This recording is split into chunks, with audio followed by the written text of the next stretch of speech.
Good morning and welcome again to another Veterans Forum program.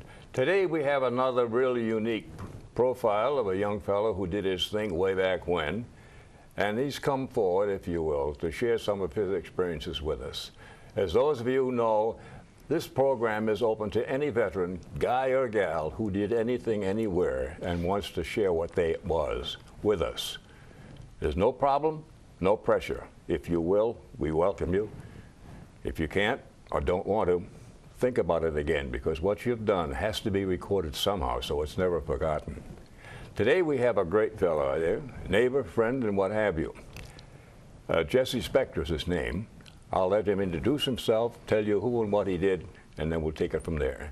Jess, you're on. Thank you, Bob, and thank you for saying a young man. I really appreciate It's that. relative. I'll take it.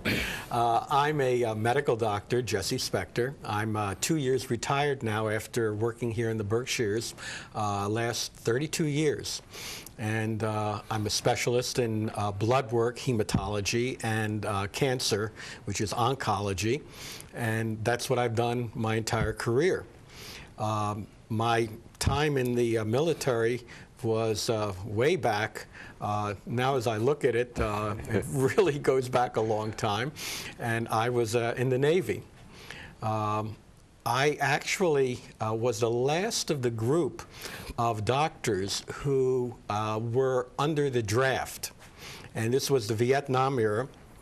At that time, there was not only a draft of enlisted individuals, but doctors were really, I was actually the last year that they ever drafted a doctor. It's now 30-some years later, they've never had another draft. So I'm sort of in a unique group where, in many ways, I always felt very strong about the military. I never was one of those who was repelled or I was not going to go in type of person. I'm off to Canada or something. Yeah, nothing like that at all. I guess because of my family background, a lot of tragedy in World War II. So I always felt like today, where I still fly the flag out front, as you know. Yeah. We live down the block. I'd never walk out the door without putting the flag out in the morning and taking it in the evening. So I did not have a problem with going into the military at all. And when you retired, what was your rank, if you will? I was a lieutenant commander at the time of my separation from the Navy. And I guess that would be a major in the Army. That would be light colonel. Yep, kind of. Great. Yep. Well, now that we know what you were quickly, let's go back a bit and start back and build a little family history. Like, for example, where and when were you born, and how was life growing up? Did you have a family, brothers, sisters, any relatives in the service? And if you will, what you mentioned with respect to your problems during the 40s. Okay? Well, I'm a Philadelphia boy, and I'm the first generation American. Actually, in my family. My parents were from Europe. My father was Russian, my mother German. During the right before the Second World War, they got out of Europe with my brother, who had been born in Europe. They were one of the few in the family who escaped. The rest, many of them, my grandmother, grandfather, aunts, all ended up in concentration camps and were all slaughtered. Oh. So the ones who got out were few and far between in my family. My dad got my mom out through Portugal right before the war. He was one step in front of the Gestapo. They were after him. He couldn't get out with her. He had to go into hiding. He got out a little bit later. My mother lived in Portugal until it got dangerous there also. And just by pure, incredible luck, they got to the United States. And it's, again, a military story that's unbelievable. My father and his family got out of Russia right during the Russian Revolution. And an uncle of his got to the United States. This was in the early 20s. or actually the late teens. And he was inducted into the Army. Right The U.S. Army? The U.S. Army in the end of World War I. As it turns out, that was the only reason I'm sitting here at this table talking today. Turns out that in the late 30s, when my father saw the handwriting on the wall where he said to my mother, he said, "We have to get out of Germany. They're going to kill us all." And my mother said, "No, we're Germans. Nothing's going to happen to us." Yeah. Da, da, da, da. Well, you couldn't just get out of Europe. The United States had a very strict immigration policy, very strict. The only way you could get to the United States, you had to have a sponsor. If you didn't have a sponsor, someone to bring you in, you were out of it.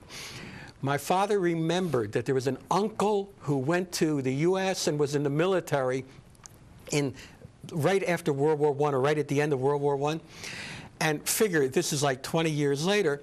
He contacts the American consul. The American consul says, "Well, you have to go through the Veterans Service in the U.S."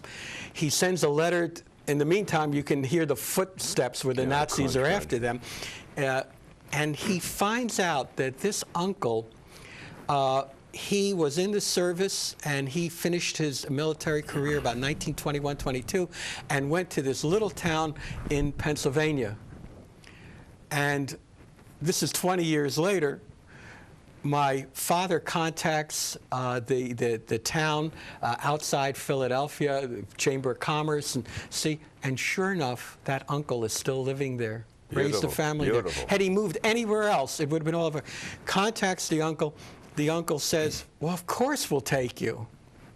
Got my mother and my brother, who was 2 years old, and got them out to the United States. Otherwise, nobody made it. So that's how I got to the U.S. And after the war, when I was 3 or 4 years old in Philadelphia, we had a number of people live in our house. We lived in a row house in Philadelphia, and they all had the numbers tattooed on their arms from the concentration camps. So from the time I was a little boy, there were these incredible memories that were living memories. These were the few survivors. So I've always had a very strong feeling for, I guess, the good fortune, the beauty of living in the United States. Mm-hmm. So there was never an issue in my mind about giving back or serving. So that's where I come from. That's how you started, huh? Yeah. Where'd you go to school? Starting in high school, junior high? High school, Philadelphia, Central High School. It was a special school. I had to take 2 buses, a subway, and a trolley, one way. Wow. It was a high school that was not a neighborhood school. You got into it by taking an exam, like Bronx School of Science, that kind of a school. So I went to Central High, and I guess from a pretty young age, I knew I wanted to be a doctor.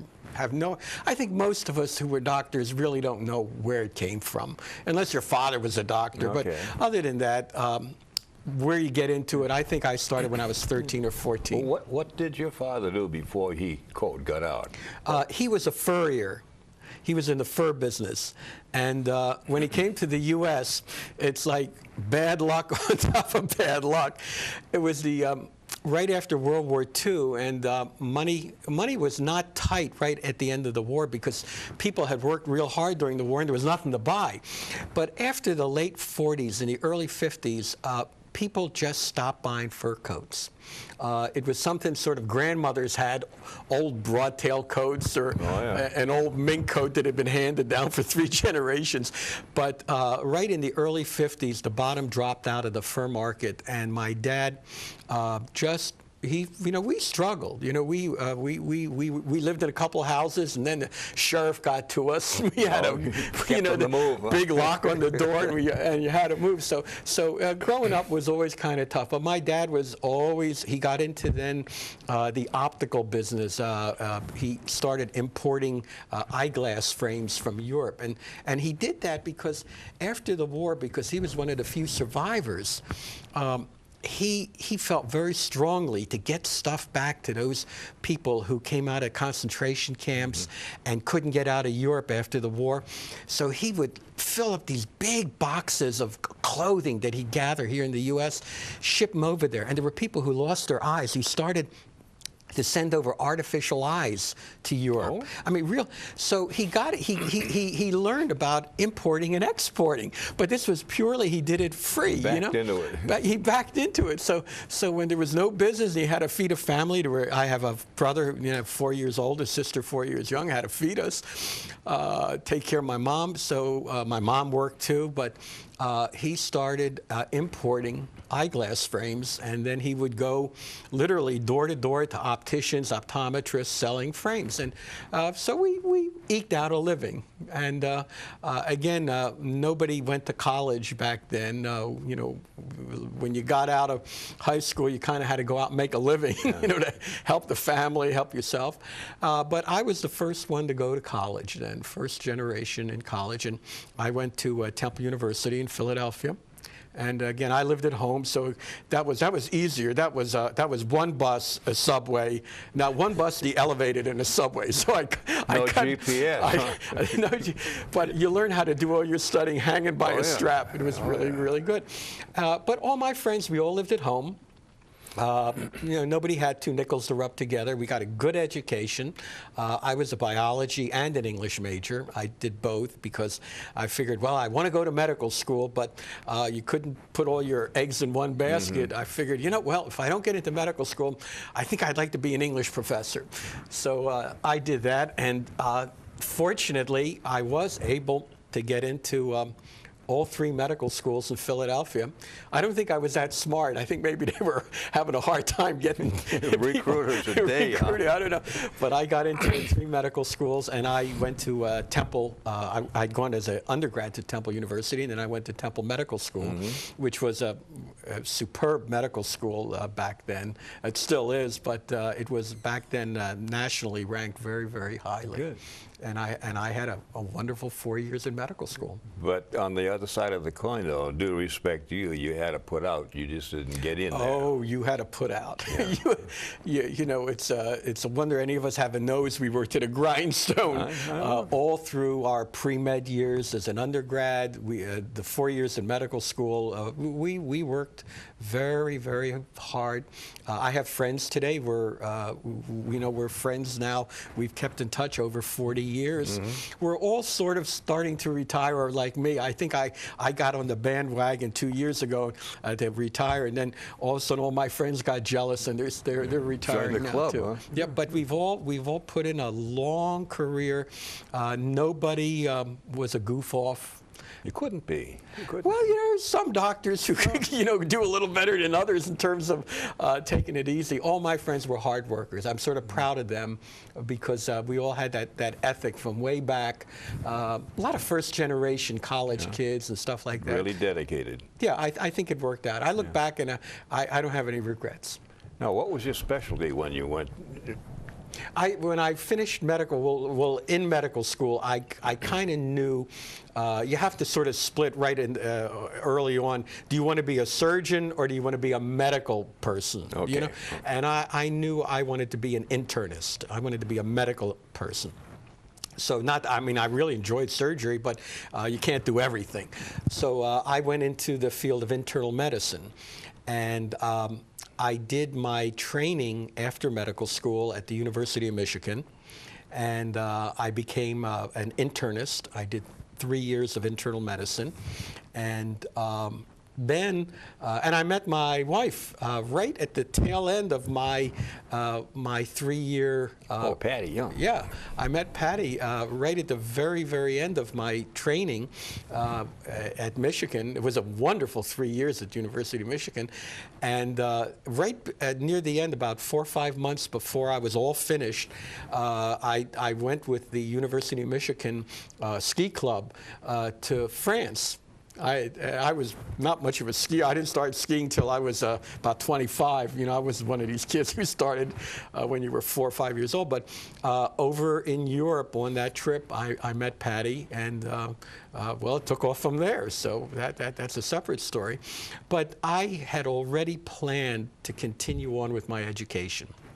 I knew that I wanted to do a specialty work. But all of that would have never happened because the Navy came in to the picture really right during medical school. They found you early. They found, so that sort of changed all the directions that I wanted to do, which again is interesting, where you never know where your life is going to go. Expand on that, because we had some fun talking about that before. How you went from to, and how you, if you will, like Yogi said, I came to the Y in the road and I took it. And you took it, but you never knew. You could have gone both ways, and it was a flip of a coin. But because there was a draft, the military kept an eye on all doctors. Okay, what time are we talking about now? This is, say, mid-60s? 65, 66, when I was about a third year in medical school. In other words, they were watching, and you were not going to get any side doors or anything. So you actually went in for doctors. You were drafted while you were in medical school, with the obligation then, when you completed medical school, you could do an internship for a year, and then you'd have to go in. And you didn't have a choice of what branch of the military. No choice. With the draft, it was what branch needed you: Air Force, Army, Navy. Marines. Well, Marines are part of the Navy. Okay. So, but it was purely a matter of what the military, their requirement was at that time. I was, so I guess I was a junior, third year medical student, and I got my notice. I went down, signed in, did everything I had to, had my physical, and I was assigned to the Marine Corps, actually the Navy, and the Navy assigned me to the Marine Corps. So that was during medical school how I got into the Navy, got my career started. Then there were two options, and again, the roads had many paths. If you were lucky, where you wanted to continue your medical education, in other words, you finished medical school, you have a year of internship, and this was right at the time where if you were drafted, you went right to Vietnam. They had two types of draft. It was called a Berry plan. B-U-R-Y? B-E-R-R-Y. Okay, that's a different one. And whoever did it must have been some senator, whoever this guy was, I don't know, but whoever Berry was. But the Berry plan, you either got a one-year deferment, and that was where you finished your internship, you went in. Or you got what was called a full Berry plan, where they said, okay, you want to become a specialist, we'll give you another 3 years. But then you're going in. We got you. Okay, we got you now. We got you later. But it was pure lottery. It had nothing to do with whether how smart you were or if you knew anybody. You put your because some people figured, no, I'd rather go in. I don't know what my career is going to be yet. What I want to do, I might as well do my military now. Other people said, no, I'd rather go get specialty training. I'd like that. It was pure just lottery. I didn't get the full Berry. I got the opportunity just to, finish that one-year training, and then you went in. So I went to University of Michigan, and at that time, they had a very strong pyramid system, big internal medicine program, but when you came in, they maybe had 40 residents. Second year, it cut down to 30. Third year, it cut down to 20. And the rest just went by the wayside. But it was a fabulous program, and they knew, well, 1 year, that's all you got, Dr. Spector. You get your 1 year, okay? Fine. So I get my orders in April of that year, which was 67, 68 actually, and I was to report to Camp Lejeune, North Carolina, 1st Marine Division. Then we were going to head over to Vietnam. And fine, I was single at the time.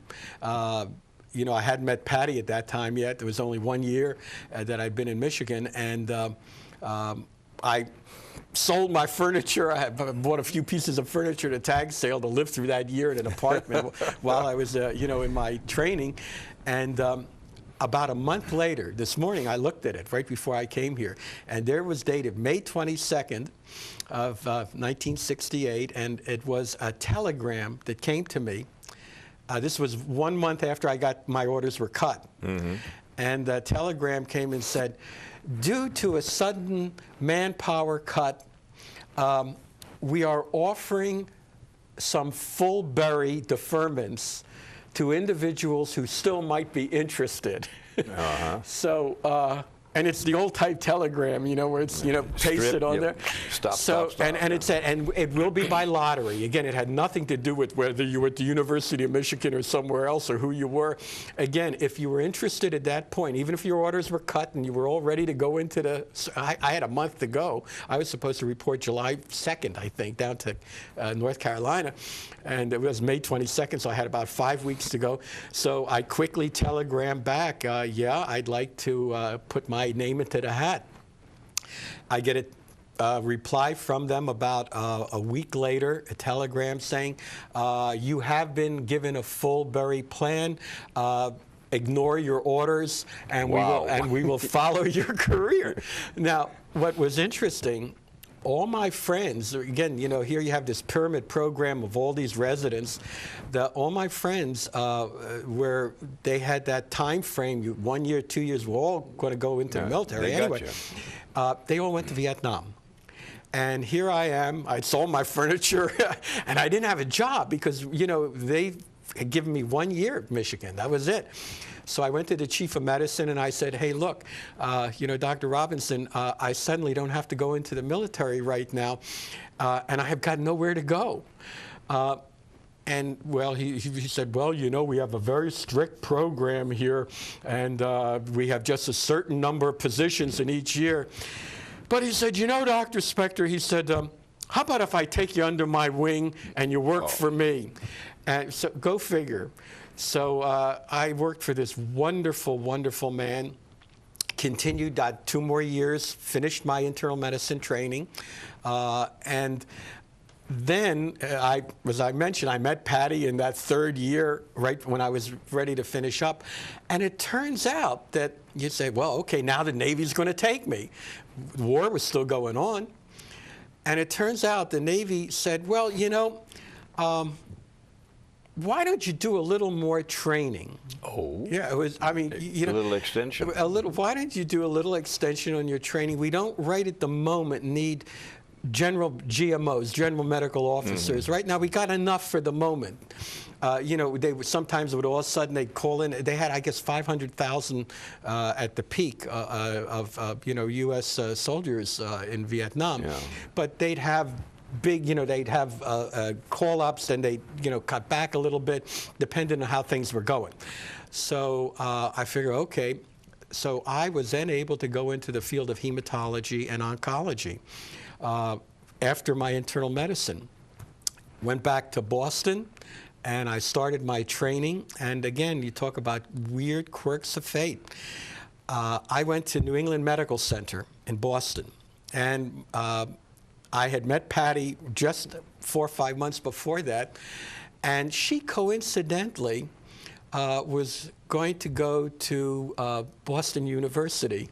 That's my old alma mater. Well, there you have it. She was going into psychology, and that was before we really were serious about each other. Hi, how are you? You know, well, we were a little bit more than hi, how are you? But I was heading to Boston into my fellowship, they call it, in hematology, oncology. She was going to Boston, and she's from Boston, to do her graduate work at B. She was just graduating from University of Michigan, and she was going for a master's degree. So we both go to Boston. I have my place. She's living at home. And my chief of medicine, of hematology oncology, was a military man. He had been at Walter Reed Hospital for years. He came out of Burt Colonel. And at the end of my first year, most of the fellowship programs were 2 years, he says to me one day when he took me out to a medical meeting in California, and he says one day to me, he says, how'd you like to come out to California? And I said, well, how can you? You're the chief of the department in Boston. He says, well, I didn't tell anybody. He says, but I'm taking over as the chief of hematology at Scripps Research Clinic in La Jolla. Oh, brother. So La Jolla. It's a pretty nice place. It's rough. It's real rough life. Somebody had to do it. And he took out only one of the people in our group. So I was very, very honored and flattered. And I went out there with him for my second year. And Patty and I, we did get serious that year, and we got married about 3 weeks before I headed out for my second year. We drove cross country. That was sort of our honeymoon, was driving cross country. We did 2 days at Nantucket, but we went cross country. And I did my second year of my fellowship at Scripps Research, again, a world-renowned place. And it turns out, because of his military connections, that he had a lot of Army grant money, because when I went out there, I set up the research department. First year when I was in Boston, all clinical work, hands-on, taking care of people. But out there, I was a research doctor. And he had military grants, and I started doing research for the military. And it turns out that some of the research I was doing, they had me go out to Balboa Naval Hospital, which is right in La Jolla. And they had a baboon colony out there, and I was able to do work with baboons and the research I was doing. We published a lot of papers. We had a huge lab. And the Navy got to know me. So when I finally finished up, and now the Navy said, okay, now you're going in. Yeah, come on. Enough of that. You know, there's still a war going on. Now we're going to take you. But by then, I was a super specialist. I mean, I was not only a board-certified internist, I was a hematologist oncologist. And they knew me because I had worked at the research lab. And they said, Dr. Spector, we'd like you to work here at the Naval Research Lab at Balboa Hospital. And I said, well, geez, you know, I like to do that, you know, and you don't say no to the military, but I kind of said, I had, you know, I figured I was a big guy at that time. I didn't know, you know, respect. How big was? How big was until I really had a commander over me. I had to keep my mouth shut. But I said, well, no, you see, my wife wants to go back to Boston to get her PhD. She had gotten her master's degree right before we came out. And they said, and I, you know, people looked at me like, you're crazy. You don't tell the Navy where you want to go. But it turns out, coincidentally, again, the weirdest quirks of fate, because I had worked with a baboon colony that the Navy had at Balboa, the other baboon colony that they worked with doing research work for the military was in Chelsea Naval Hospital outside of Boston. So they said, okay, sounds all right to us. And people said, you did what? And the Navy said, okay. And it turns out that when I went, the Navy had us, shipped us, paid everything, got us back to the East Coast. My wife went into her doctoral work. I went to Chelsea Naval Hospital. That's what I looked like back then. Can I hold that up? You can hold that up. This goes back a few years, folks. And I've been the official holder-up of it. Can guys in the control get a shot of this? Or which way? No. Okay, there he is. That's not me. That's Jess. Long hair, dark hair, but still there. Yeah. Okay. Much longer than they normally allowed you to have. I have to tell you, they really did. I had trouble when I put on my cap. Well, I came back then, and it turns out that the work we had done with baboons, because of Vietnam and the issues of bleeding to death, you know, wounds on the battlefield, we were working with what's called frozen blood. In other words, you know, you always see the pictures, World War II, the glass bottles, you know, and they're transfusing them. And then they would have blood in plastic bags, you know, Vietnam era, you got it. Well, it turns out, though, that blood can only hold for 2 weeks. Oh. And then you have to shelf throw life and ditch shelf life, and then you have to ditch it. So there's always a shortage of blood. Well, with frozen blood, you can take blood, freeze it, and it'll literally stay forever. It'll stay forever. So that, but it had never really been used in a real sense in a military capability. It was a research tool that I was working with, but at that point in time, it became a major issue to get frozen blood to battlefields. High casualty rates. Absolutely. And you say, well, what do you do in the back? Well, if you freeze it and you're at a MASH unit, all you need is a freezer, but you've got blood as much as you need. So it was a very vital field we were working with. And that's what I did. I wasn't on the battlefield, but I took care of the casualties right at the end of the war when they came back to the U.S. Back at Chelsea Naval? Chelsea Naval. And we had an orthopedic wing. The hospital was already starting to wind down at that point because the war was really winding down in the early 70s. But the ones that had gotten through Germany and then back to the U.S. as they were shipped back for their rehabilitation, further treatment, Chelsea was still one of the orthopedic centers. So we did a lot of our experimental work with frozen blood with the vets who came back. They were volunteers to... Well, it was volunteer, but we got very sophisticated so that this was real usable material. Okay. So it became, it was sort of where the vets helped us and we helped them. Yeah. Yep. A win-win situation. Yeah, yeah. And a critical one. Yeah. So that's where I, went from sort of heading to Vietnam. The wheels turned around, came back, didn't have to go, but never felt bad about having to, some people figured, oh, geez, I went out of here. I always felt that sort of sense that I wanted to do my share. I didn't care where it was. Mm-hmm. I saw too much stuff with my family that was so tragic, and you figured you don't want to ever forget that what we've got here in the U.S. with all the flaws it might have and the warts and people at each other all the time, but we still have it so much better than almost anywhere in the world. I mean, sure, there are good places, other places too, but I don't think it gets much better in a world that's a tough place to live. So I always felt an obligation to give back for those who gave it all, who didn't come back, so we could have it.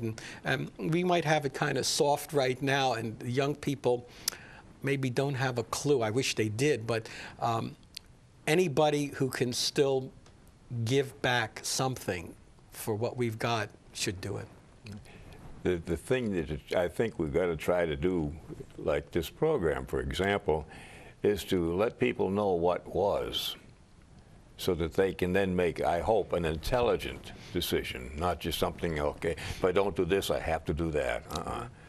You know what you want, and you know how to lead it. Now, when you were discharged and all that, or retired, whichever you guys do, did you join any outfits like American Legion, JVA? Well, yeah, but I got to tell you a funny story because I didn't think about it till this second. Okay, I don't want to lose these after the show. I'll tell you. Right when I got to, well, this isn't a funny story, but this is what. Right when I got to Pittsfield, I'd finished my service in Chelsea in '75, and I came out here then as civilian into practice, and What prompted you to come here? My wife, when I was in the Navy and I was so busy, I didn't have time to look up. Honest to God, we were doing research. I was running a lab. I was publishing papers. I had, it was sort of the nose to the grindstone was continuing year after year. My wife was looking in the New England Journal of Medicine in the back. She figured, well, somebody's got to figure out what we're going to do when he's going to get out of the Navy. What the heck are we going to do for, And she found this teeny little ad back there of a guy here in Pittsfield who had an ad looking for a partner in hematology oncology. Oh.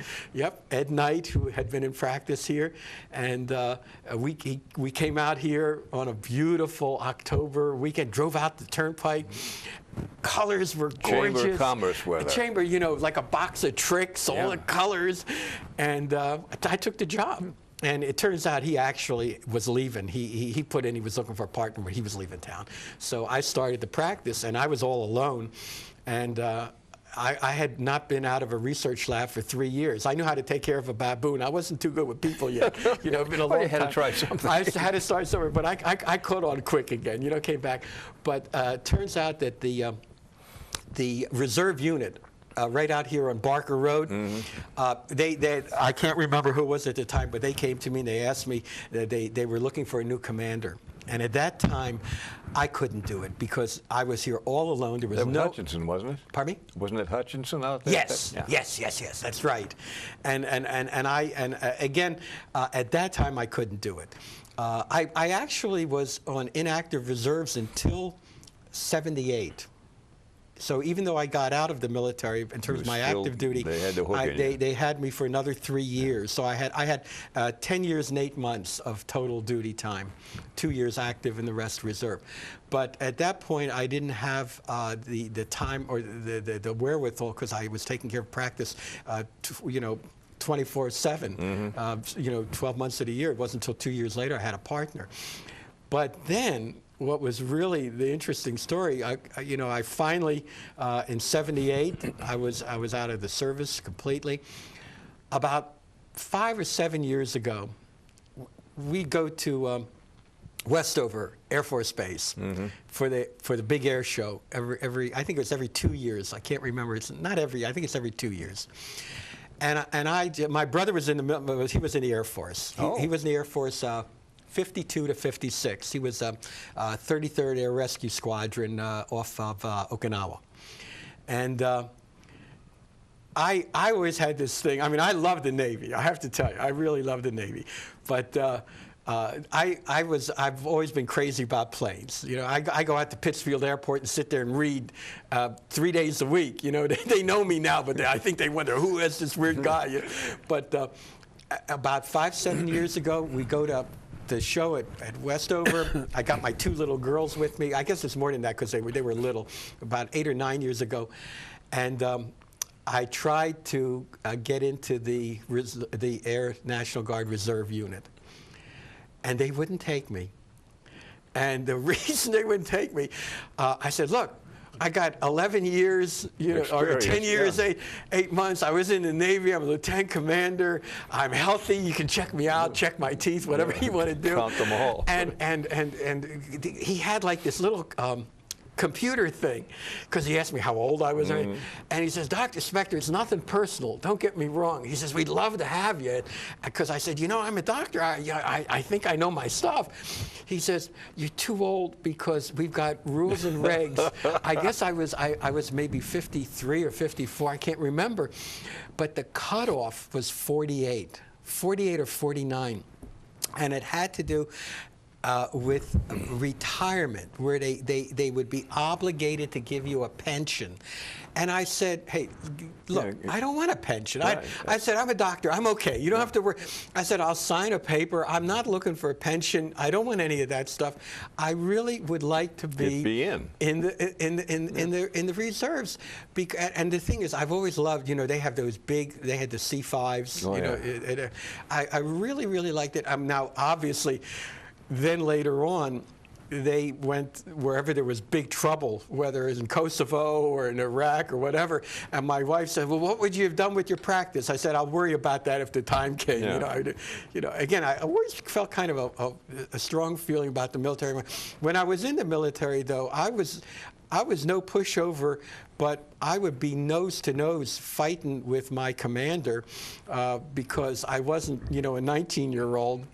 And when he would give me stuff, I'd give him stuff back. But then he'd pull rank on me, and I learned very quickly that you can be in big trouble. You button your lip right away. Very quick, because it didn't matter who you felt you were, Dr. So-and-so. You could still go into the brig quicker than anybody. Yeah.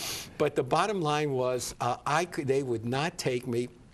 And that was, to me, a real downer. I felt bad about that because I was willing to sign off on any pension stuff. Their argument was, well, you might sign off on the pension, but if something happens to you, your family could claim, survivors, that they're entitled to it. In other words, they figured you had to be around enough years that they could get their money's worth out of you before they gave you a pension. So that was where I wanted to get back in, and I couldn't. So what I can do, all I can do, Bob, is fly the flag, put it out in the morning and take it in in and I yeah. march, and I'm with the Jewish war vets. I march with them all the time, and I'm in their group. Well, the And- Memorial Day parade, we had a good thing. Oh, yeah. The best part though was downhill, not uphill. Well, you know, that's always a story because, you know, when we do the 4th of July, well, actually, no, I'm trying to remember which was, well, no, actually, it's when we do in November, Veterans Day in Veterans November. Day, yeah. It's Armistice Day to us. Yeah, it's Armistice Day when you go really far back. I remember Watch those days. it, fella. That's the short one, you Yeah. know, out but when you head out to the cemetery on Memorial Day, when we go out that way, it's a longer hike. But I love the 4th of July. I'm with the VFW. They've taken me in sort of, and You're not too old for that. No, huh? no. They're kind of real nice to me. Come on, Doc, you can march with us. You know, it's okay. I am with the American Legion. I'm a member of that. So I'm a member of a number of the Good. groups. Yeah. Keeps you happy. Oh, Yeah. Let's get back to Patty for a minute. Well, how you and she have, if you will, post-service, how your lives have come along. What you've been doing around here. How she's been getting the kids in school well, and that. The Patty is. You know, most people know. In fact, they say, "Oh, you're Patty Spector's husband." That's how you know. Patty's very well known.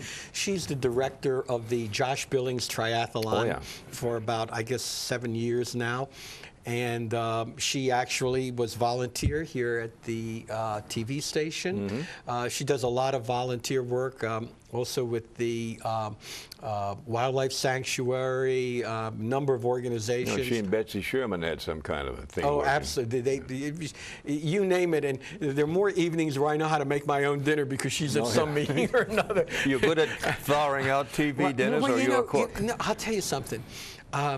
I just eat. I get the military meals, and I know other people hate them, but I just have them for dinner. I get them at the gun shows down at Springfield, and I've got big boxes of them, and I can just heat up a military meal in no time at all. So I can take care of myself.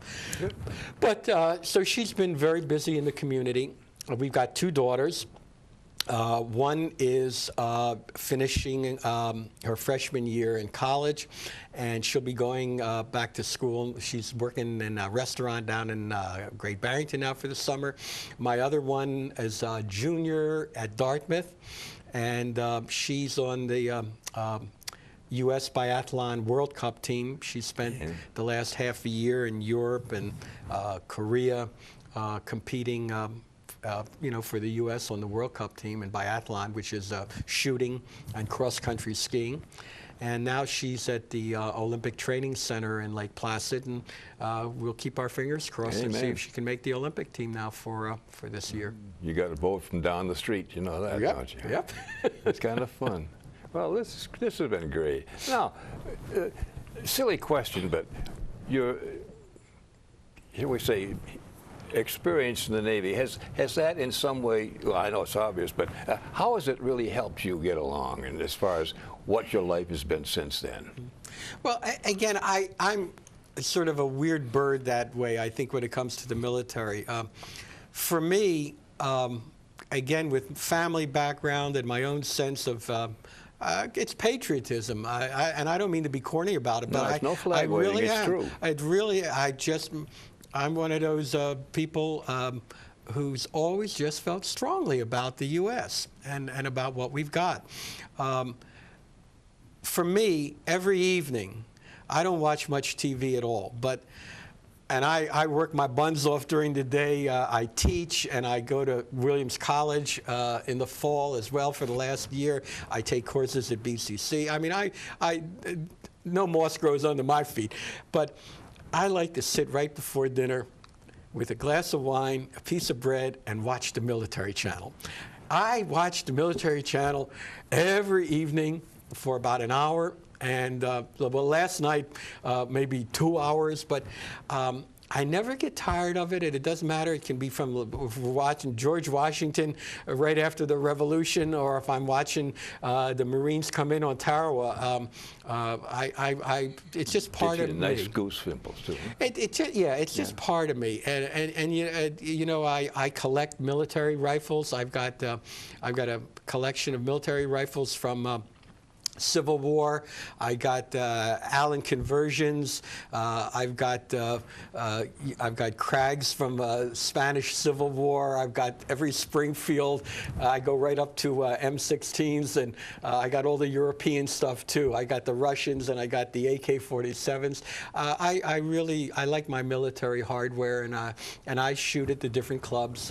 Belong to all the clubs here in the Berkshires. Well, remind me not to try to break into your house. Don't mess with me, right? Absolutely. Oh, deadly Dan here. Huh? So I guess to answer your question, for no reason that I can, you know, my brother was in the Air Force, and when, you know, he got out, and he met his wife while he was in Korea, in Japan.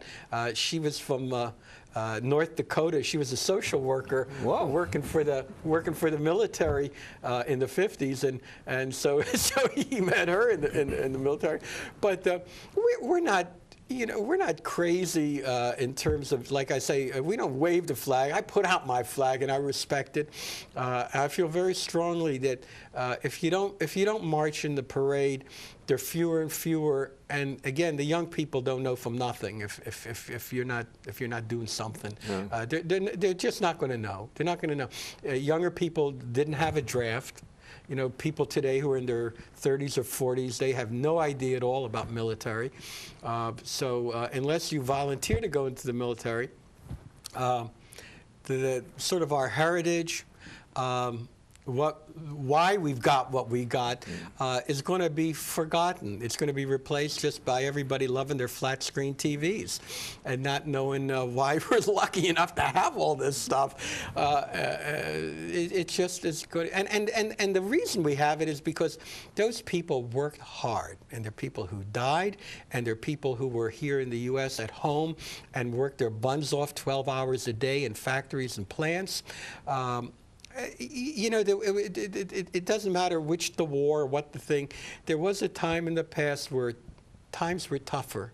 Oh, yeah. You know, and a lot of those people were Depression-era people who they came out of the Depression, and the next thing they knew, they were in uniform in a war. So there were a lot of generations that had a lot less than we have. And I guess that's the bottom line for me. I feel that my sense of the military is part of my lifestyle, like being a doctor. There's things you got more than other people, whether it's living or financially or whatever. And if you don't give part of it back, it's not a matter of you're living forever and telling people what you did. No, it's just a matter of that personal sense of having done something for what you've got. Yeah. That's how I feel. That's bottom line. Two little words. Thank you. Yeah. But that's what it's all about. Now, wrapping it all up, we got about 3 minutes left, I guess. This thing keeps going faster every time we get out here. Do you have any words of, you've given me a pretty good feel of what you've done and how you treat life, but what about some of the young people today who may be on the cusp, not knowing what they really want to do? Is there anything you might want to add to help make them decisions? The only thing, sort of like with my kids, I think that's the best thing. What you do to motivate your kids is sort of what I would tell other young people. I teach here in Pittsfield at Mildred Ellie School, young people who are going to be medical assistants, and same thing I would teach them. You just have to be serious about the things that are important in life, because the other stuff is cake. It's the icing on the cake. But the thing is your education, your respect, your sense of dignity for the world. I really feel strongly about it. Not that we're, you know, I don't say words like that to my kids like that, because they'd roll their eyes. Yeah, come on, Dad. But they've got to see it by the way you live. That you know, if they want to goof off and screw around or whatever they want to do, they have to look at their dad and be able to see, geez, you know, but Dad's kind of serious about some things in life, and what's really important to him is not making fun of our country, not making fun of our flag, not making fun of an education, and not everything is me. If you can instill that in them just without beating it on them. If you try to beat it on them, they walk away. Right. But if they can just sort of, they learn by what they see you do. And as old as I get, or as I get older, I don't like to say old, but as I get older. As you age. As you age, the same thing. You try not to walk away from the things where people are still watching you. You know, where those young people might still, because you can't beat it into them. They can only get it from you by what they see you actually doing. And if they say, you know, he really means it, or he's really serious, or he does take that serious. Now, why is he going out in the rain to bring the flag in at night? Yeah, he could leave it out overnight. No, you don't do that. And if I go away for a few days, I'll tell, don't forget to put the flag out. Don't forget to take it in. That's the only thing you can do. So that's the answer. Good. I thank you. Hey, thank you for sharing it with us. But more important, we've got some talking to do after the show, because you've had 3 or 4 different things that we're paralleling right down the road, including going back to Boston, where I come from. Well, we got to talk about that. But right now, my students are waiting for me because I got to teach. Okay, folks, he's got to go do something else while he's loafing and retired. But seriously, I thank you. The country thanks you. And I know some of the guys that you will be talking to will be thanking you for this, and we need it, and we appreciate it. I have to say goodbye now, folks, but again, for you guys and gals, no matter where you're from, if you have a story to say and tell, share it with us, please come on and do it. Because the more that we know, the more people will know what has been going on, so that we can have a good line in our history, okay? Bob Stevens saying thank you. Come back and see us soon. Stay well.